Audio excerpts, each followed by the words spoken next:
Bonjour à tous, alors aujourd'hui nouvelle vidéo où on va discuter du lien qui existe, ou pas d'ailleurs, entre les résultats d'imagerie, donc par exemple les IRM ou les échographies, et les douleurs musculo-squelettiques, donc les douleurs qu'on peut avoir au niveau du bas du dos, au niveau des genoux et tout ça.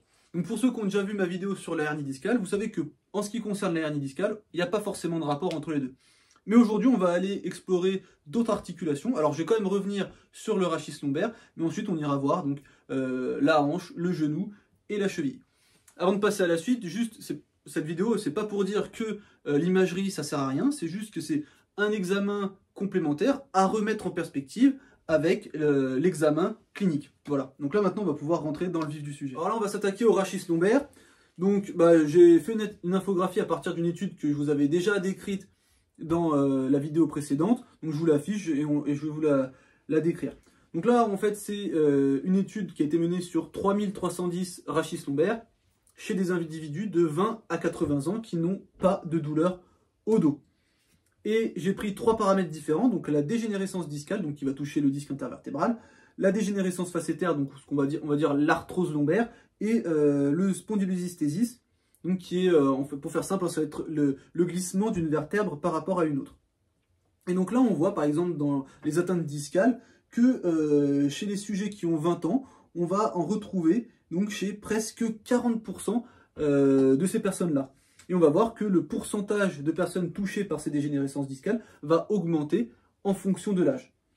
Pareil en ce qui concerne la dégénérescence facétaire, où on en a très peu à 20 ans, chez les individus qui ont 20 ans, et on voit que chez les individus qui ont 60 ans, ça va être une personne sur deux qui vont avoir donc de l'arthrose au niveau lombaire.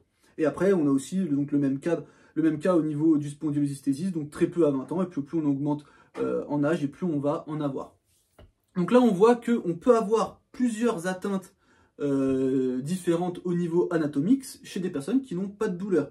Donc, en gros, ces modifications-là ne sont pas forcément pathologiques, ça peut tout simplement être le résultat d'un processus naturel, de vieillissement. Et donc dans cette étude, ils le disent, et de toute façon je vais vous le redire à chaque fois, parce que pour chaque partie qu'on va traiter, c'est expliqué dans les études, c'est des résultats d'imagerie qui sont à remettre en perspective avec l'examen clinique. Et donc là maintenant, on va passer à la prochaine partie qui va concerner la hanche. Donc là, je vous ai sélectionné une étude qui a été menée sur 45 individus, donc 28 hommes et 27 femmes, âgés de 15 à 66 ans qui n'avaient pas de douleur de hanche. Et donc j'ai fait une petite infographie à partir de cette étude, je vous l'affiche et je vous la commente en même temps. Donc on va retrouver chez cette population asymptomatique des déchirures du labrum chez 70% pardon, des individus. Alors le labrum, qu'est-ce que c'est? C'est un fibrocartilage qui va être présent au niveau de l'articulation donc coxo-fémorale, entre le fémur et le bassin. Et on va aussi retrouver près de chez 25% des individus de cette étude, des anomalies au niveau du cartilage, c'est-à-dire en gros de l'arthrose de hanche. Donc voilà, on voit par exemple deux atteintes différentes au niveau tissulaire qui ne se traduisent pas forcément par des douleurs. Et cette étude conclut sur le fait que des anomalies asymptomatiques de la hanche ont été trouvées chez 73% des sujets de 15 à 66 ans. Donc on a régulièrement des atteintes, on va dire, anatomiques, sans forcément avoir de douleur. Et pareil, comme à chaque fois, l'étude aussi rappelle que cet examen complémentaire, enfin ces résultats d'examen complémentaire sont à mettre en perspective avec l'examen clinique pour pouvoir aller plus loin ensuite dans le traitement. Alors maintenant, on va passer au genou. Donc pour ça, je vous ai sélectionné une méta-analyse qui a été menée sur 5397 genoux non douloureux. Donc pareil, j'ai fait une petite infographie, je vous l'affiche et je vous la commente en même temps. Donc en fait, là, j'ai sélectionné trois atteintes différentes, il y en avait bien plus dans l'étude.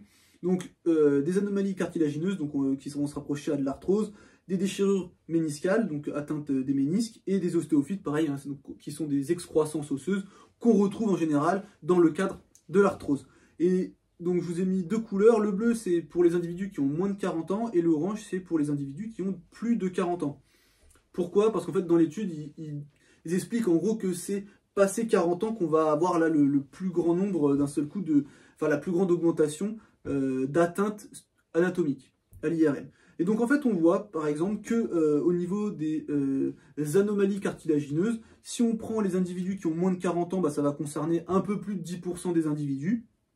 Et pour les personnes qui ont plus de 40 ans, là ça va concerner plus de 40% des individus.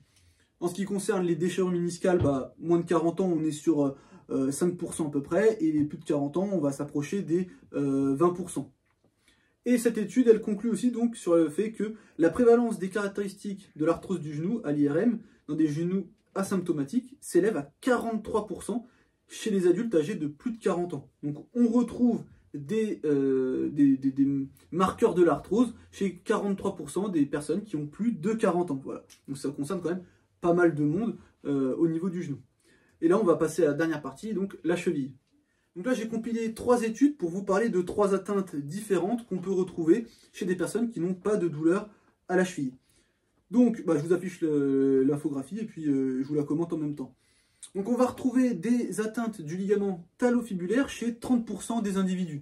Le ligament talofibulaire, c'est le ligament en général qu'on va se léser lors des entorses en inversion. Donc, en gros, quand on se tord la cheville, vraiment l'entorse classique. On va retrouver des signes de tendinopathie calcanéenne, donc de tendinopathie du tendon d'Achille, chez près de 15% des individus qui n'ont pas de douleur à la cheville.